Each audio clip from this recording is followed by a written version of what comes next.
Welcome to Esoterisphere.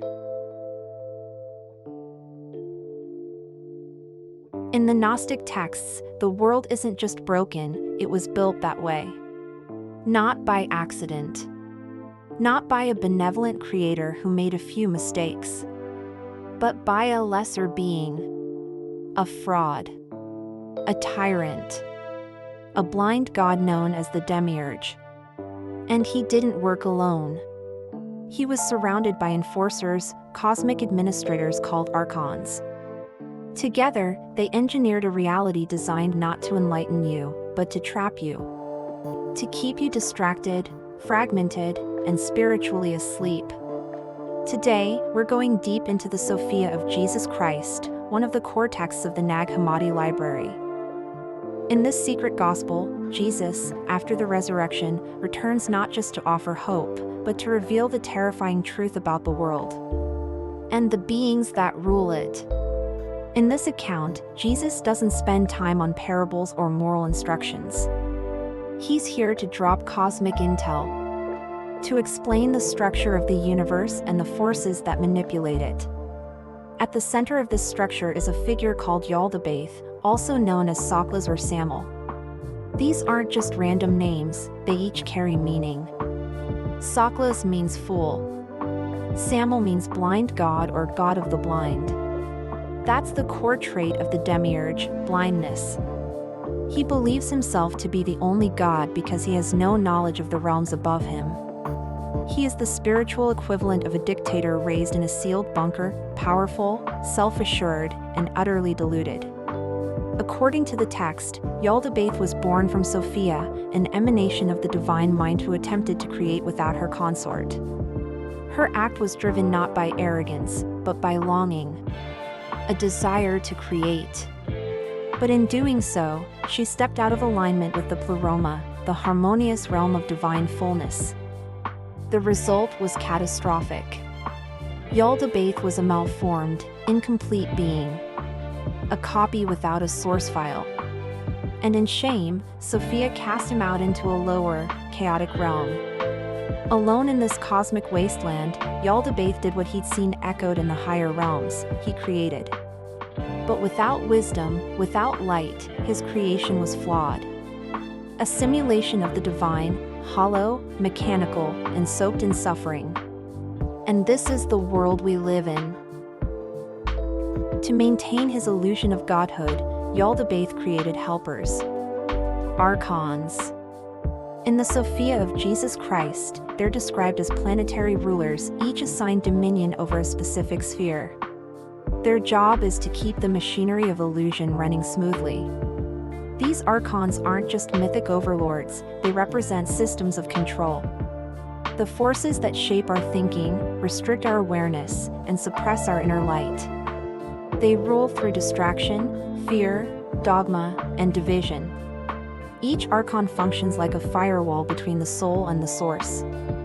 They impose order, yes, but it's a cold, rigid order. A cosmic bureaucracy designed not to liberate you, but to keep you docile. In some texts, the Archons even fabricate a counterfeit soul, an artificial personality layered over your true essence. They don't want you to remember what you are. Because if you did, the whole illusion would begin to fall apart. And that's exactly what the Demiurge fears. The body, in this worldview, is not a temple. It's a prison cell. A container for the divine spark, what the Gnostics call the pneuma. And the Archons are the jailers. But here's the twist, you agreed to this.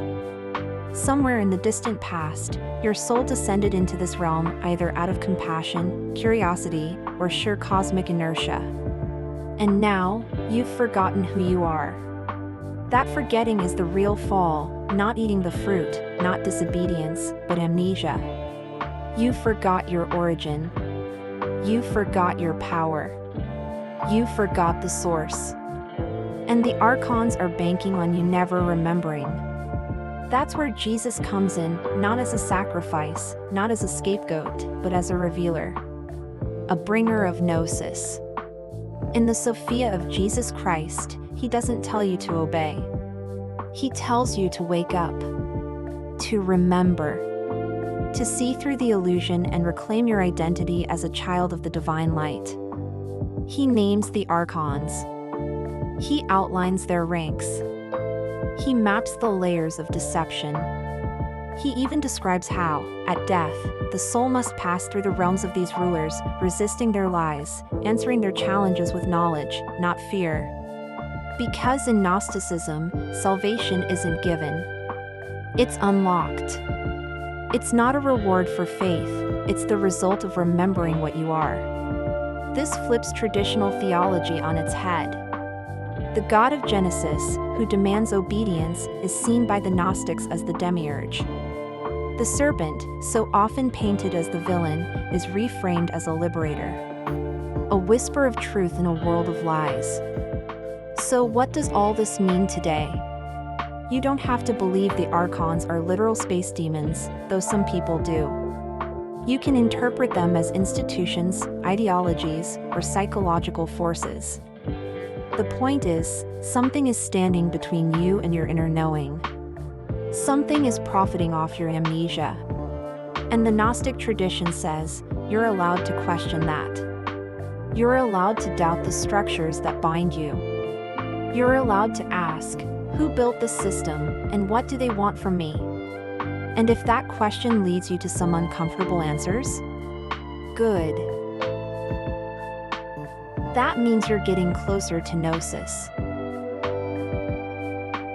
According to the Sophia of Jesus Christ, this world is a counterfeit. But you are not. The divine spark in you did not originate here. It is older than the stars, brighter than the Archons, and stronger than the lie. So when things feel off, when you feel alienated, disconnected, or haunted by the sense that this isn't how reality should be, pay attention. Because that feeling may not be a symptom. It might be a signal. If you found this exploration valuable, leave a comment and share it with a fellow seeker. More decoded texts and cosmic heresies are on the way. Until next time, stay curious. Stay questioning. And remember, your doubt may be the doorway back to yourself. Thanks for watching. If you enjoyed this video, please consider clicking the like button and subscribing to the channel. It really helps us out. Don't forget to tap that notification bell to be notified whenever a new video drops. And if you have any suggestions for future videos, let us know in the comments. Brightest of blessings to you all.